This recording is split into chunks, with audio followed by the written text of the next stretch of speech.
Nous allons maintenant voir les différences entre un volume EBS et un magasin d'instances.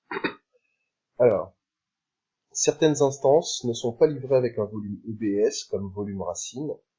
À la place, elles sont livrées avec un magasin d'instances qui correspond à un stockage éphémère. Le magasin d'instances est attaché physiquement à l'instance.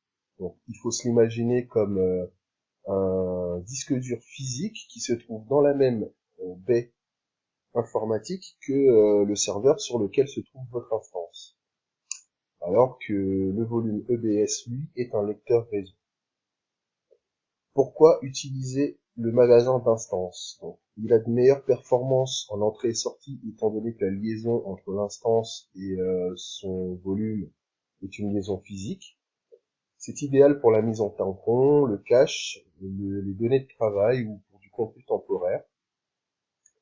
Les données sont conservées en cas de redémarrage de l'instance, ce qui peut être intéressant dans un mode de fonctionnement. Les contres. À l'arrêt ou à la résiliation, le magasin d'instance est perdu ainsi que les données non sauvegardées depuis ce volume. On ne peut pas redimensionner un magasin d'instance. Donc une fois qu'on a provisionné, mettons 8 gigas de magasin d'instance, on ne peut plus remodifier cette taille. Donc bien planifier l'usage qu'on pourra avoir de nos stockages éphémères, de nos magasins d'instance. Et effectivement, si on veut effectuer une sauvegarde de notre volume ou des données qu'il contient, eh bien, on sera obligé d'effectuer une tâche manuelle à l'intérieur du système, un genre de copie vers un autre type de support, qui lui n'est pas éphémère. Autrement, les sauvegardes se font manuellement et du coup, on pourra perdre nos données si on n'effectue pas de sauvegarde. Quel est l'intérêt d'utiliser un magasin d'instance EC2 local? Alors, on a vu que c'est un disque physique qui est attaché physiquement au serveur sur lequel est installée l'instance, donc qui garantit de très bonnes performances en termes d'entrée et sortie, car le lien physique entre l'instance et le magasin d'instance est un lien physique, justement. Et la taille de ces disques peut s'étendre jusqu'à 7,5 terabits et peut être changée au fil du temps, jusqu'à atteindre 30 terabits au maximum. Il s'agit de stockage de type bloc, comme un volume EBS. Donc, bien que ce soit dans des dispositions différentes que les lecteurs réseau EBS, eh bien, pour nous, dans la console, on le verra comme un disque, tout simplement comme un disque dur. Le souci, c'est que le magasin d'instance locale ne peut être étendu en taille, et on a un risque de perte de données en cas de défaillance physique. Et on a vu que, avec des sauvegardes manuelles, on pouvait pallier à ce problème et créer de la redondance avec ce type de volume. Ici, on a un exemple des différentes instances et de leur volume d'entrée et sortie possible.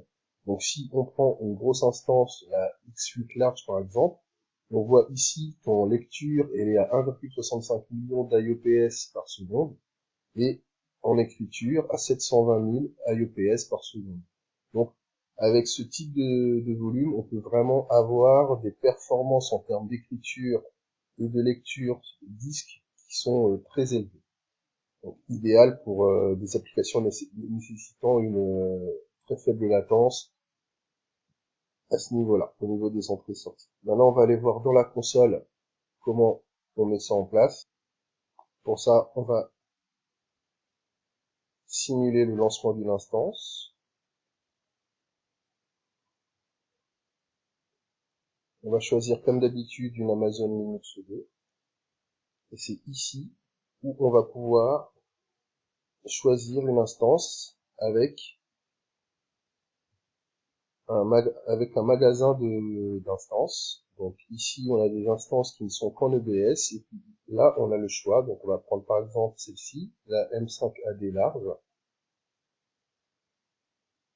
Suivant, donc là suivant, on va aller directement au stockage. Et donc ici, on voit qu'on a un volume racine, qui est un volume EBS en GP2, et on va avoir ici un volume éphéméral 0 de 75 Go, et donc du coup, on sait que sur cette instance, on aura notre système qui sera installé ici, et si on veut faire de la mise en cache ou travailler sur des données, on pourra les stocker sur ce disque éphéméral 0 qui lui a des performances élevées en termes d'entrée et sortie. On va pas le créer parce que c'est payant, mais bon, c'est à peu près le principe du magasin d'instance, à la différence du volume EBS.